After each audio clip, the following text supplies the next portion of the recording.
My story is yet another story of cancel culture. Why are they trying to cancel Roger Waters? Why aren't there real journalists going, hang on a minute, this is bullshit. Maybe I'll call up and see what he has to say. Why aren't you? Piers Morgan, eh? Fucking Andrew, what's his name? Andrew Marr, eh? Ooh, don't get me started. Ignore all the newspapers, because that's all fake news. They are not printing the story in any way that is even-handed. Some fucking Labour MP in Manchester, Christian Wakefield. This is a guy who was a Tory, and he's now switched sides. He's now in Sir Keir Starmer's Labour Party. I hope I meet you face to face in Manchester when I do my gig there, because you, Christian, I've forgotten your name already, and I will permanently soon, because you're scum. You are trying to get me banned from performing in Manchester. Me, the bloke that wrote Dark Side of the Moon and Wish You Were Here and Animals and The Wall and The Final Cut. And I'm really proud of it, and it's a huge body of work. And he wants to cancel my rock and roll show for my brothers and sisters in Manchester. It's insane. If we shout the lie loud enough, Roger Waters is an anti-Semite, we'll be all right. We'll get people to believe it. We can vilify him. We can probably destroy him. And we will get him in the end. Well, no, you won't. Because it is a lie. You can gather as many fucking morons together as you want to repeat your lie, but it remains a vicious lie. The narrative that I'm an anti-Semite and that I'm promoting fascism by wearing a leather coat and that I'm heavy symbols, which are crossed hammers, by the way, not swastikas or anything that is literally Nazi, Third Reich, German. 40 years I've been doing, 40 years. Every single year almost between 1980 and now, I've been doing bits of that show. Why now? Why suddenly now would people be picking up and going, he's wearing a replica of a Nazi uniform on stage. He's obviously glorifying the Third Reich and Nazism. He's doing that as part of his general attitude, which is that he hates Jewish people. All over, all the press in the Western world, everything. Roger Waters, anti-Semite, glorifying Nazism, wearing a thing. Okay, well, if we could deconstruct that little bit. In my piece, The Wall, at the end of the fascist bit, in the film it's Bob Geldof, when he's the fascist leader, he's singing all this stuff, which I wrote, about who they are. The forces of evil. And they're in the song Waiting for the Worms. They're waiting to take over the world, waiting to cut out the deadwood.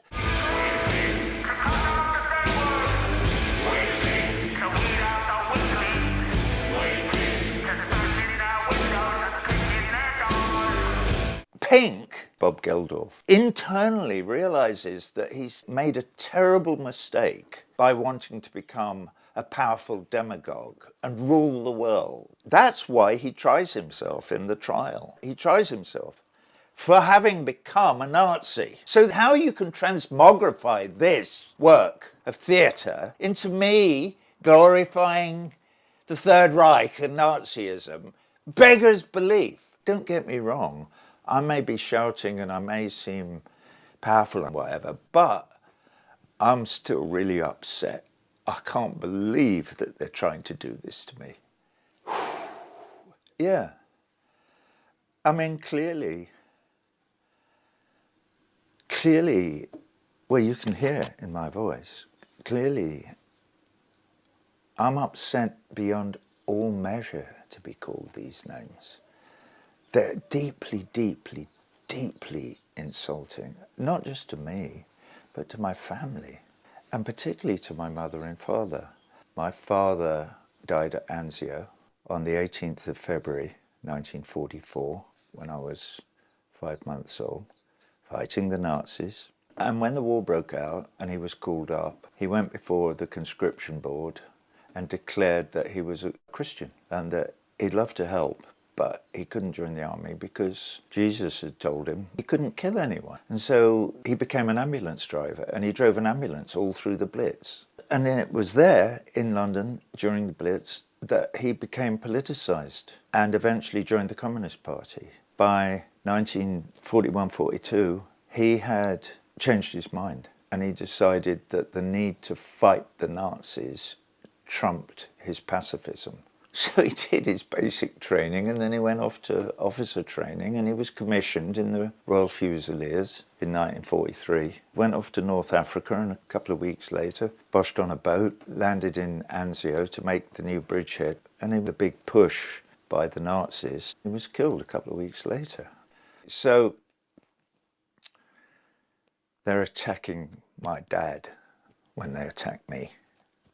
Not just from a personal perspective, but what an outrage that anybody, even for a second, could be speaking about cancelling me. It absolutely denies everything that we ought to be proud of about living in a democracy, or being English, sense of fair play. Matters not who won or lost, it's how you play the game. Mind you, it was an American who wrote that, not some English bloke that's written up at Lord's Cricket Ground. But the idea, even if you disagree with my politics, that I should not be allowed to speak. The MP in Manchester, he doesn't know me from Adam. He has no idea who I am. He doesn't think about it. He doesn't think, hang on a minute, isn't he that bloke who wrote all those songs when he was in Pink Floyd? What evidence is there to support this? Oh, fuck it, I don't care, I'll just go and say it.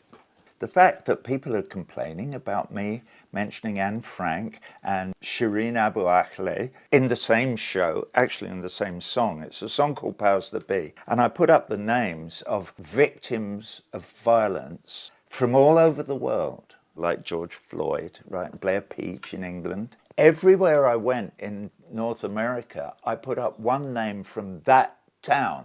Every town you go to in America, there's somebody who's been murdered by the state or the local police. So when I get to Germany, it's not hard for me to pick some German names. She's there because I'm in Germany. So that the local people, oh good, he does notice that it's not just the Americans who are murdering their own people.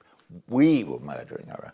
Sophie Scholl, she was a 19, 20-year-old girl in Munich in 1943, who, with her brother Hans Scholl and a friend Christopher Probst, they started a movement called the White Rose Movement, and they distributed leaflets in the university in Munich decrying the persecution of the Jewish community there, and for which crime they were executed, they were guillotined. I first went to her grave with my missus, Camilla, 5 years ago, and we went back this time because there's no way that either of us could ever visit Munich without going to lay white roses on the graves of Sophie and Hans Scholl and Christopher Probst. Obviously, this doesn't register with the pro-Israeli German movement to have me banned from Germany.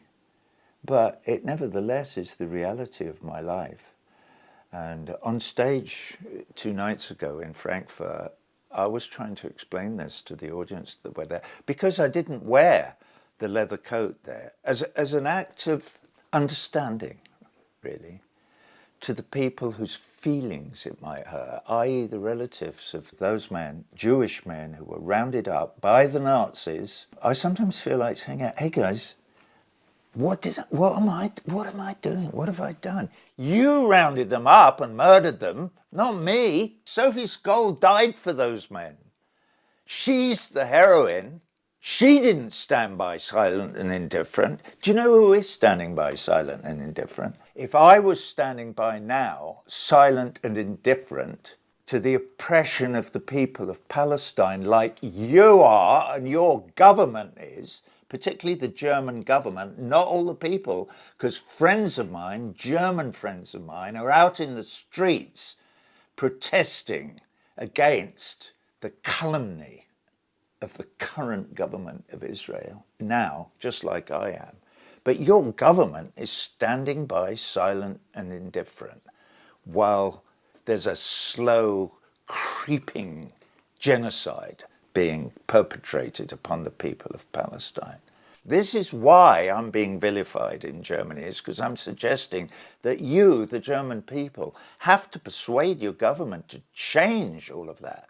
And I know why it is. You are blinded by the fact that you are German and your guilt about the Holocaust is so great that you've accepted the mantra that Israel can do no wrong, and anybody that says anything against Israeli policy has to be silenced, and will be, by the German government and the German people, because we support the Israeli government, whatever they do.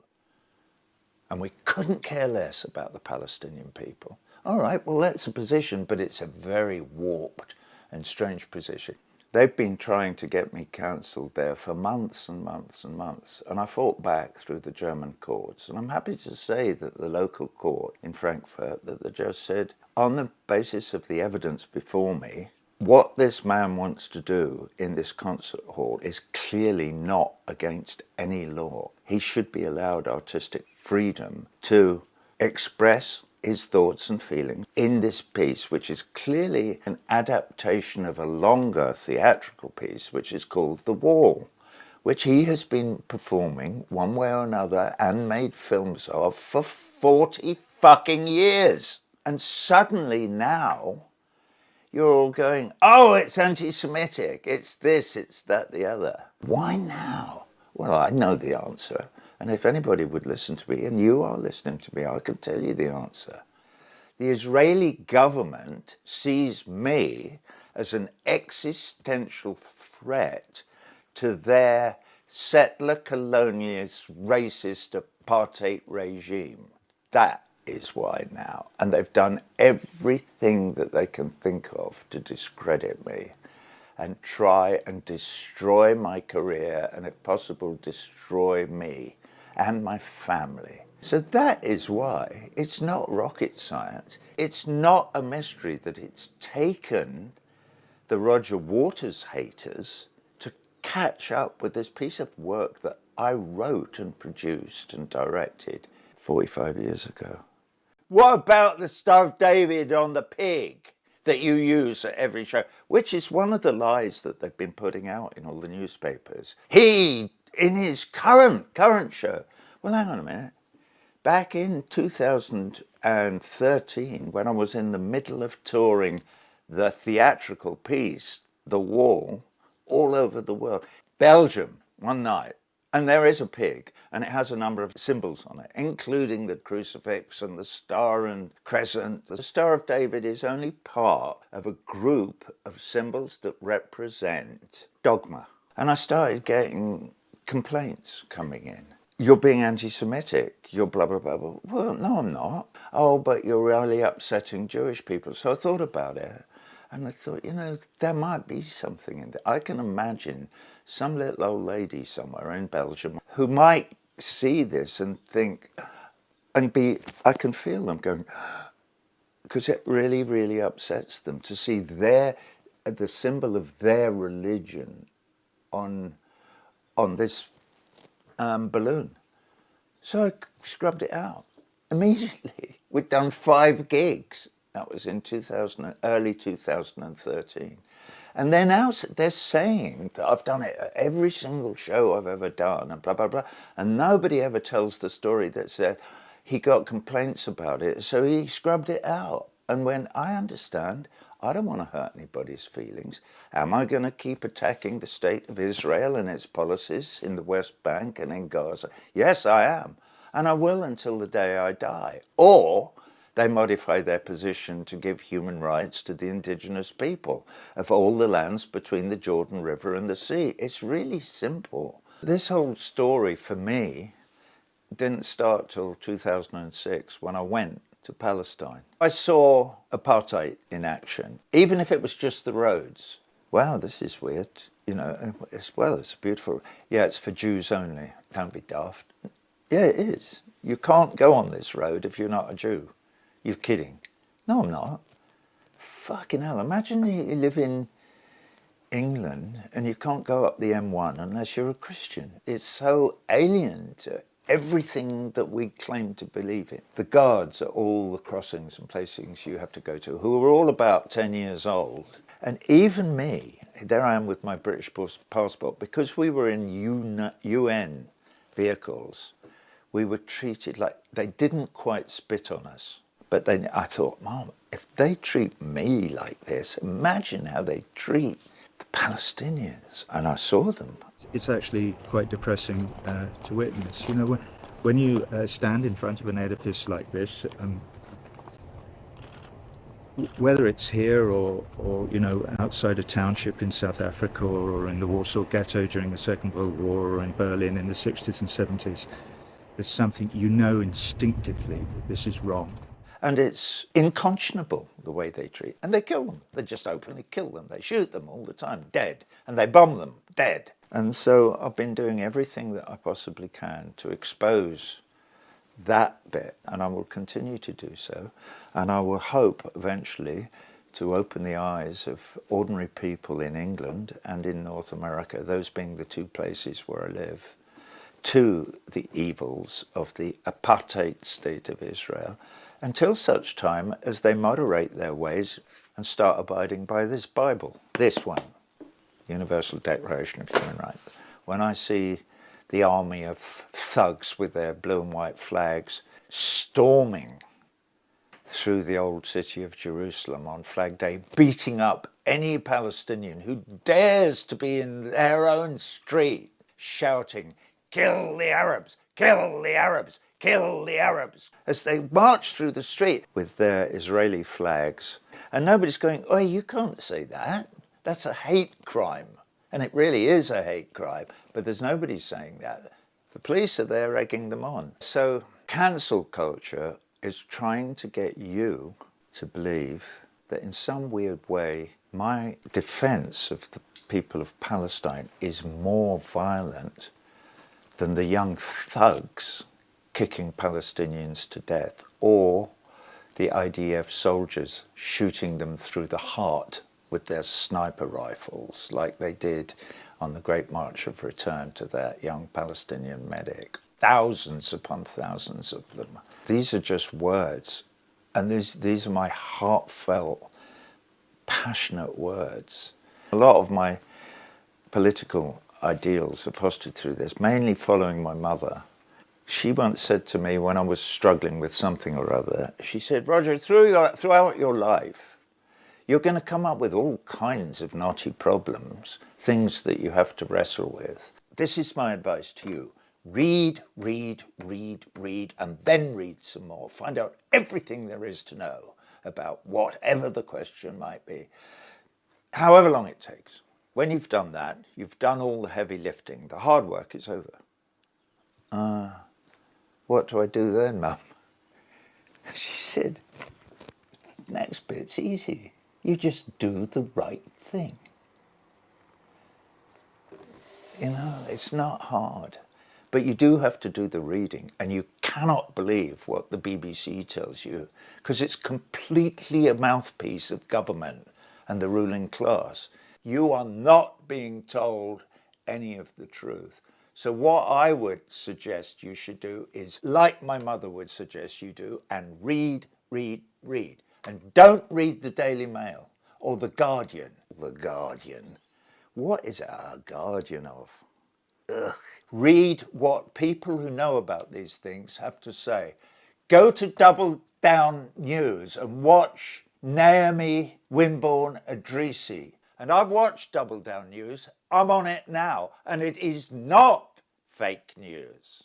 It's real people telling you the real truth about things. So it's really important. If my mum was here, she could tell you. When you've done the reading, okay? When you've done the reading, chaps, you've done all the heavy lifting. Just do the right thing. And if you do, their world will crumble, and we will have taken a step towards peace on earth.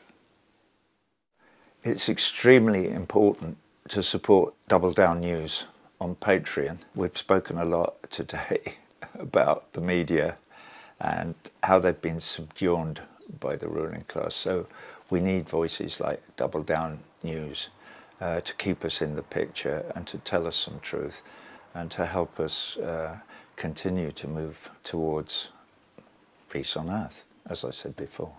Double Down News.